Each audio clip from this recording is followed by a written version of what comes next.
আমার মনের আকাশে ভাসে সুরেরা। দেশের মানুষের মনে আনন্দ না থাকলে কাজ ওই রকম হবে না, এটাই স্বাভাবিক। বাঞ্জারা মন তোকে যে চায়। ওনা ক্রাউডদেরকে এমন ভাবে ম্যানেজ করে, মানে স্টেজ থেকে নিচে চলে আসে।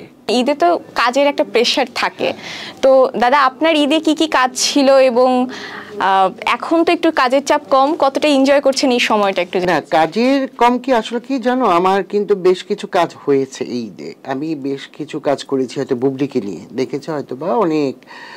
বুবলিকে নিয়ে আমি একটা ব্র্যান্ড, যেটা তোমার কালার সিল্ক নামে একটা ব্র্যান্ডের সাথে আমি কাজ করেছি এই ঈদে। এই বুবলিকে নিয়ে বেশ ভালো সাড়া পেয়েছি, হোক পজিটিভ হোক নেগেটিভ।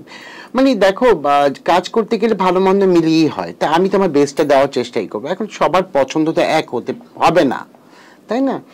তা আশা করি সবাই ভালো লেগেছে, সবাই আমাকে খুব অ্যাপ্রিসিয়েট করেছে যে আমার কাজগুলো ভালো ছিল।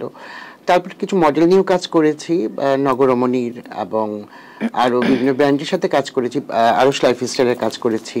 তো এই কাজগুলো এই ঈদে ছিল, বেশ ভালো লেগেছে। মানে হয় না যে অনেকেই বলছে যে কাজ নেই, কাজ নেই, আসলে তো আমাদের এই সময়টা একটু খারাপ যাচ্ছেই। তার মধ্যে আমি যতটুকু পারি আমি কাজ করেছি। মানে আমি যে ক্লায়েন্টের সাথে কাজ করি না কেন, তাদের সাথে আমি সবসময় সম্পর্ক রাখি বলেই বা ভালো কিছু দেই বলি, কিন্তু তারা আমাকে দিয়ে কাজগুলো করায়। হ্যাঁ, এই কাজগুলোই করছি আর কি, করেছি। আর আর এই টক শো বা বাসায় এরকম ইন্টারভিউ দেয়, এগুলো তো আছেই।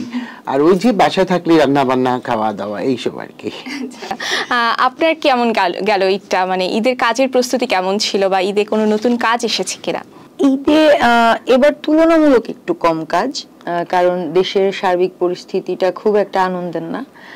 তো এটা নিয়ে সবচেয়ে সাফার আসলে আমরা যারা বিনোদন জগতে আছি তাদেরকে সবার আগে পোহাতে হয়। যদিও মনে হয় যে আমরা খুব সেজে গুজে একটা গর্জিয়াস লাইফ কাটাচ্ছি, কিন্তু দেশের যে কোনো খারাপ পরিস্থিতিতে সবার আগে আমরা সেটা টের পাই, কারণ আমাদের যেহেতু এটাই মেইন প্রফেশন।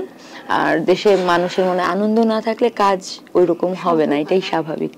তবে এরপর আমি নিজের ইউটিউব চ্যানেলের জন্য কিছু কাজ করেছি।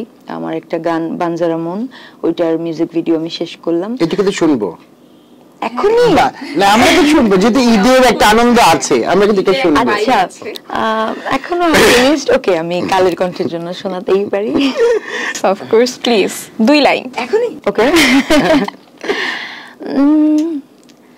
আমার মনের আকাশে ভাসে সুরেরা, শুধু বলে যায় তোর নাম। বৃষ্টি ভেজা বাতাসে আলতো সে পরশে ডুবেছে মন যে আজ আমার মনের আকাশে ভাসে সুরেরা, শুধু বলে যায় তোর নাম। পাগলে মন। নতুন সেনোরা, গাইনোকোলজিক্যাল সোসাইটি দ্বারা স্বীকৃত নিরাপদ ও সুগন্ধিমুক্ত স্যানিটারি ন্যাপকিন সেনোরা। মৌসুমীর কিন্তু দম বন্ধ হয়ে যাচ্ছিল, বলো তো কেন? তুমি কি জানো সেটা? কারণ ওর সাথে যখন আমি যে কোনো প্রোগ্রামই করি না, ওদের খুব প্রচুর নাচে, মানে ওর দম বন্ধ হয়ে যাচ্ছে যে আমি পারছি না হাত পা নাড়াতে। মানে এই জিনিসটা আমি খুব এনজয় করি। মৌসুমীর সাথে অনেকগুলো কাজই আমার হয়েছে, অনেকগুলো কাজ আমি শো করেছি, আমরা দেশের বাইরে অনেকগুলোই শো করেছি। তা ওর একটা জিনিস ভালো লাগে, ওই স্টেজ প্রচুর জমায়, ওকে বলতে হয় না। ওকে যদি তুমি 2 ঘন্টা গান গাইতে দাও, ও 2 ঘন্টা গান গিয়ে নামবে, ওর মধ্যে টায়ার্ডটা আমি দেখি না। না, যে বলো না যে দাদা শেষ করি। আর ও না ক্রাউডদেরকে এমন ভাবে ম্যানেজ করে, মানে স্টেজ থেকে নিচে চলে আসে। মানে এইটা ওর কাছ থেকে আমি মানে ভাবতে পারি নাই যে এটা ও এত ভালো করবে। ও এত স্টেজ পারফরমেন্স ভালো করে, যেটা আমি আমার কিছু প্রোগ্রাম আসলেই কিন্তু আমি ওকে রেফার করি যে মৌসুমীকে নেই, তাই না? হয় না? আর ওর সাথে আন্ডারস্ট্যান্ডিং আমার খুব ভালো। হ্যাঁ, ওর সাথে আমি কয়েকটা প্রোগ্রাম, অনেকগুলো প্রোগ্রামই তো করেছি। তা আমার ওর প্রতি খুব আস্থা আছে যে না, আর আমরা ভাই বোন এক জায়গার, আমাদের দেশে আমরা কিন্তু এক জায়গার, নারায়ণগঞ্জের বুঝছো তো, সেই জায়গাটা থেকে দেশি দেশি। আবার আরেকটা কথা বলি, মৌসুমীর মা কিন্তু আমাদের সাথে একটা গ্রুপ ছিল, আমরা একটা সংগঠন করতাম, তাই না? তখন কিন্তু আমি জানতাম না মৌসুমীর আপার মেয়ে। হঠাৎ একদিন দেখি, তারপর বলতেছে গৌতম আমরা শাপলা করতাম, আমরা এই করতাম। ও আচ্ছা আচ্ছা, তা তো ভালো, একটা ফ্যামিলিয়ার যেটাকে বলি আমি, তো ওইটাই হয়ে গেছে। মৌসুমী আমার এখন ভাগ্নি বলো, বন্ধু বলো, বোন বলো, যেটাই সবই। একটু আপু আপনার কাছে শুনতে চাই যে দাদা তো আপনাকে এত প্রশংসা করলো, আপনি আপনার সাথে দাদার যে বন্ডিং এটা কিভাবে ক্রিয়েট হলো আপনার দিক থেকে? আমার সাথে দাদার আম্মুর যে রিলেশনটা, ওইটা আমি তো বড় হয়ে আমার পরে জানতে পারলাম যে আম্মুরও পরিচিত। কিন্তু দাদা খুঁজে খুঁজে সবসময় মানে যারা প্যাশনেটলি যে কাজটা করে তাদেরকে সে কাজ দেওয়ারও চেষ্টা করে, আর না দিতে পারলে তাদের অ্যাপ্রিসিয়েট করে। সে অলওয়েজ মানে একটা আমাদের সাথে ওইরকম একটা কানেকশন রেখেছে। তো আমার একটা শোতেই দাদার সাথে পরিচয়।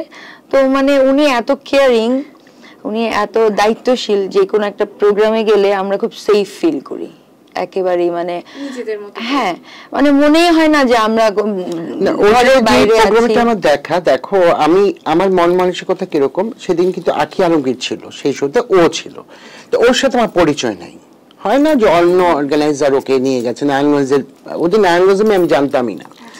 আমি ওকে ওর পারফরমেন্স দেখে আমি তখন ওকে ডাকছি যে আসো তো, তুমি এত ভালো গান গাও, তোমার নাম কি? তখন মৌসুমী। হঠাৎ করে ঘুরে দেখি ওর মা, গৌতম আমাকে চিনছো? ওইভাবে আমাদের পরিচয়। তারপর থেকে ওকে যখন আমি যে কোনো প্রোগ্রামে আসুক আমি ওকে ডাকি যে মৌসুমী এই প্রোগ্রামটা করে দে, এই প্রোগ্রামটা করে দে। আমাদের অনেক বছর হয়ে গেছে, অনেক বছর সম্পর্ক, ওই ভাই বোনের মতো। যেখানেই যাই মৌসুমী এটা আসি, আমাদের প্রয়োজন অপ্রয়োজন প্রফেশনালি আমার পার্সোনাল লাইফেরও কোনো সাজেশন যদি লাগে, আমাকে ফোন করে, আমি লো ফিল করি, আমি দাদা মিস করছি, দাদা বুঝে কি হয়েছে বল।